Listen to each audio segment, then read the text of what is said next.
Russia and Ukraine வார் வந்து தொடர்ந்து பல வருடங்களா நடந்துட்டு இருக்கு. இந்த வாருக்கான காரணங்கள் என்னென்ன?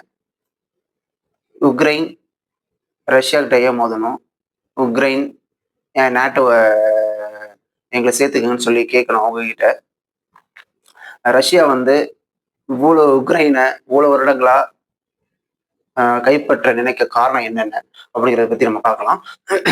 ஃபர்ஸ்ட் வந்து 19த் செஞ்சுரியில வந்து உக்ரைனும் சோவியத் யூனியன் அப்படிங்கிற பகுதி மாதிரி இருந்துச்சு. அதாவது ஒரு நாடு அல்ல, 15 கண்ட்ரி சேர்ந்ததா சோவியத் யூனியன். அதே மாதிரி அமெரிக்கா, வெஸ்டர்ன் கண்ட்ரிஸ் எல்லாம் அவங்கெல்லாம் தனியா இருந்தாங்க. அப்போ வந்து சோவியத் யூனியனை பார்த்து வெஸ்டர்ன் கண்ட்ரிஸ் எல்லாம் அவங்க அவ்வளவு பெரிய நாடா இருக்காங்க.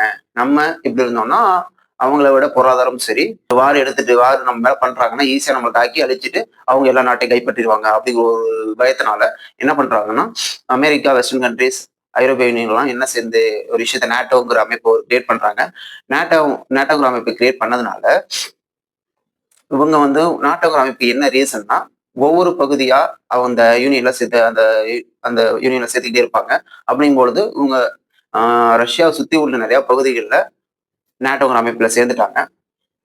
நாட்டோங்கிற அமைப்புல சேர்ந்த காரணத்தினால இப்போ ரஷ்யாவும் யோசிக்கும், இன்னும் இவ்வளவு நாடு வந்து நேட்டோங்கிற அமைப்புல சேர்ந்துகிட்டு இருக்காங்க அப்படின்னு யோசிக்கிறதுனால இவங்க வந்து ஒரு ஆக்ட் கிரியேட் பண்றாங்க. அந்த ஆக்ட் வந்து அதாவது நேட்டோங்கிற மாதிரியே ஒரு அமைப்பை வந்து ரஷ்யன்ஸ் கண்ட்ரி ஏற்படுத்தும் பொழுது, ஆனா நேட்டோங்கிற அமைப்புல ஒரு இருக்கிற ஸ்ட்ரிக்டான ரூல்ஸ் ரெகுலேஷன் மாதிரி அவங்க ரஷ்யன் ஏற்படுத்துற அந்த ஆக்ட்ல இல்ல. அப்படிங்கும் பொழுது ரஷ்யன் கண்ட்ரில உள்ள நிறைய நாடுகள் வந்து பிரிஞ்சு பிரிஞ்சு பிரிஞ்சு பிரிஞ்சு பிரிஞ்சு வராங்க. அப்போ ரஷ்யா வந்து ரொம்ப சின்ன நாடா மாறுது. ஏன்னா அவங்களுக்குள்ள ஏன்னா அவங்க வந்து ரஷ்யா வந்து இவங்க என்ன நினைக்கிறாங்க, ரஷ்யா வந்து அவங்களுக்கு நம்மளை யூஸ் பண்ணிக்கிறாங்க, நமக்கு எதுவுமே பண்ண மாட்டாங்க அப்படிங்கிற மாதிரி நினைச்சு மற்ற கண்ட்ரிஸ்லாம் வெளியே வராங்க. அதுல இருந்து வெளியே வந்த கண்ட்ரி தான் யுக்ரைன். அப்ப யுக்ரைன் வெளியே வந்ததுனால இப்ப பிரிஞ்சு வந்தாங்க பாத்தீங்களா, அவங்க எல்லாமே நாட்டோ அமைப்போட சேர்றாங்க. அப்போ நாட்டோ அமைப்போட சேரும் பொழுது இப்போ அமெரிக்கா அந்த கிரியேட் பண்ண அந்த நாட்டோ அமைப்போட அவங்க சேரும் பொழுது இப்போ உக்ரைனும் அதுல சேர ட்ரை பண்றாங்க. இப்ப யுக்ரைன் அங்க நாட்டோ அமைப்போட சேர்ந்துட்டாங்கன்னா அவங்க மிலிட்டரி ஃபோர்ஸ் எல்லாமே அந்த உக்ரைன் நாட்டுக்குள்ள வந்துருவாங்க. உக்ரைன் நாட்டு பக்கத்துல ரஷ்யா இருக்கு. அப்போ உக்ரைனுக்கும் ரஷ்யாவுக்கும் ஒரு 2700 கிலோமீட்டர் அந்த எல்லை, அதாவது உக்ரைனுக்கும் பாதுகாப்பு எல்லை வந்து உக்ரைனுக்கும் ரஷ்யாவுக்கும் 2700 கிலோமீட்டர் அளவுல இருக்கும். இப்போ அவங்க எல்லா மிலிட்டரி ஃபோர்ஸ் எல்லாமே கொண்டாந்து அந்த பாதுகாப்பு தளத்துல நிறுத்திட்டாங்கன்னா ஈஸியாவே ரஷ்யாவை அழிச்சிருவாங்க.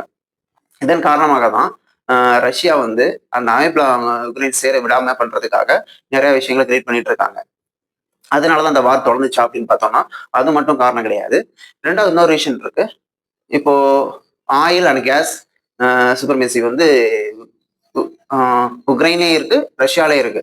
ரஷ்யால இருந்து தான் எக்ஸ்போர்ட் பண்ணிட்டு இருக்காங்க மத்த ஜெர்மனி, மற்ற நாடுகளுக்குலாம். ஜெர்மனில வந்து 50% ஆஃப் ஆயில் அண்ட் கேஸ் வந்து ரஷ்யால தான் போயிட்டு இருக்கு அப்படின்னு சொல்லும் பொழுது இப்போ இப்போ புதுசா அவங்களும் கண்டுபிடிக்கிறாங்க ரிசோர்ஸ் வந்து ஆயில் அண்ட் கேஸ் ரிசோர்ஸ் வந்து உக்ரைன்ல இருக்கு, நிறைய பகுதியில இருக்கு, கிரிமியா, உக்ரைன் சில பகுதிகள் இருக்குன்னு சொல்லும் பொழுது இப்போ அவங்க ஆயில் அண்ட் கேஸ் ரிசோர்ஸ் வந்து அவங்க எக்ஸ்போர்ட் பண்ண ஆரம்பிச்சாங்கன்னா இவங்க கொடுக்கறதை விட ரஷ்யா வந்து எக்ஸ்போர்ட் பண்ற ஆயில் கேஸ் அந்த எக்ஸ்போர்ட் பண்றதுக்காக ஒரு பைப் லைன் கனெக்ஷன் போட்டாங்க இல்லைங்களா, அது வந்து உக்ரைன் வழியா போணுச்சு.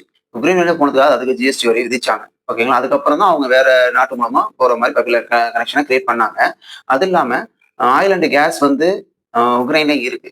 அது வந்து வெளியே எக்ஸ்போர்ட் ஆகாம பாத்துக்கிட்டதுக்கு காரணம் வந்து அந்த அப்போ உக்ரைன்ல தான் அவர் வந்து ரஷ்யாவுக்கு சப்போர்ட்டா இருந்த காரணத்தினால அங்க உள்ள மக்கள் எல்லாம் சேர்ந்து ஒரு கிளர்ச்சியை ஏற்படுத்தி அங்க உள்ள அதிபரை மாத்துறதுக்காக வேலை பார்த்தாங்க. அப்போ அவங்க கிளர்ச்சி ஏற்படும் பொழுது அந்த அதிபர் வந்து உக்ரைன் வந்து ரஷ்யாவுக்கு போயிட்டாரு. அப்போ அந்த இடத்துக்கு வேற ஒரு அதிபரை கொண்டு வருவாங்க. அப்போ வேற ஒரு அதிபரை கொண்டு வரும் பொழுது ரஷ்யாவுக்கு சப்போர்ட்டா இருக்க யாரையும் கொண்டு வர மாட்டாங்க. அப்படி பார்க்கும் பொழுது இப்போ ஆயில் அண்ட் கேஸ் வந்து வெளியே எக்ஸ்போர்ட் ஆக வாய்ப்பு இருக்கு அப்படின்னு பார்க்கும் பொழுது இவங்க ரஷ்யா என்ன நினைச்சாங்கன்னா, ஆயில் அண்ட் கேஸ் 80% இருக்கிற பகுதியை நம்ம கைப்பற்றுட்டோம்னா அவங்களுக்கு அந்த வாய்ப்பு அமையாது இல்லைங்களா. அப்ப அந்த கிளர்ச்சி நடக்கும் பொழுதே கிரீமியாங்கிற பகுதியை வந்து ஆல்ரெடி கைப்பற்றாங்கன்னு சொன்ன பாத்தீங்களா, இதன் மூலமா தான் கிரீமியாங்கிற பகுதியை அவங்க கைப்பற்ற நினைக்கிறாங்க. அப்போதான் கிரீமியாங்கிற பகுதியை ராணுவ வீரர்கள் உள்ள இறக்கி அந்த பகுதியை கைப்பற்றாங்க. அந்த கிளர்ச்சி நடந்துகிட்டு இருக்கும் பொழுதே அவங்க அந்த யோசிச்சு கிரீமியாங்கிற பகுதியை கைப்பற்றாங்க. அப்படி பார்க்கும் பொழுது அதுக்கு வர வாட்டர் ரிசோர்சஸ் தான் அவங்க கட் பண்ணாங்க. ரஷ்யா வந்து கிரீமியா கைப்பற்றுவதற்கு முன்னாடி ஒரு சம்பவம் நடக்குது. என்னன்னா, இப்போ ஆயில் கேஸ் ரிசோர்ஸ் எல்லாம் அவங்க ஜெர்மனி மற்ற நாடுகளுக்கு கொண்டு போகணும்னா அது ஒரு பைப்லைன் கனெக்ஷன் வேணும் இல்லைங்களா? அந்த பைப்லைன் கனெக்ஷன் வந்து இதுக்கு முன்னாடி 15 கண்ட்ரியா அவங்க ஒரு யூனியன் பிரதேசமா இருக்கும் பொழுது, அப்போ வந்து உக்ரைன் வந்து ரஷ்யாவோட சேர்ந்து தான் இருந்தது. அப்போ போட்ட பைப்லைன் கனெக்ஷன் இவங்க வெளிய வந்த பிறகு, அந்த பைப்லைன் கனெக்ஷனுக்கு வரி செலுத்த சொல்றாங்க. அந்த வரி வந்து பொருளாதாரமாவே பார்க்கும்பொழுது ரஷ்யாவுக்கு வந்து ரொம்ப பெரும் வீழ்ச்சியா இருக்கு. ஏன்னா அவங்க வந்து வர்ற லாபத்துக்கு செலவு ஃபுல்லா இதுக்காகவே பண்ற மாரி இருக்கு. வரி கட்டுறதுக்காக இருக்க மாரி இருக்கனால, அவங்க ஒரு பிளான் பண்றாங்க ரஷ்யா. வேண்டாம் உங்களுக்கு உக்ரைன் வழியா போக வேண்டாம்னு சொல்லிட்டு, இதுக்கு தனி பைப்லைன் கனெக்ஷன் கொடுத்து, மத்த கண்ட்ரீஸ்க்கெல்லாம் ஆ டைரக்ட்டாவே போற மாரி வேற கண்ட்ரீஸ் மூலமா அத ரெடி பண்ணி பைப்லைன் கனெக்ஷன் போட்டுக்கிட்டு இருக்காங்க. அதுக்கு மட்டுமே அவங்க அவ்வளவு செலவு பண்ற மாரி இருக்கு.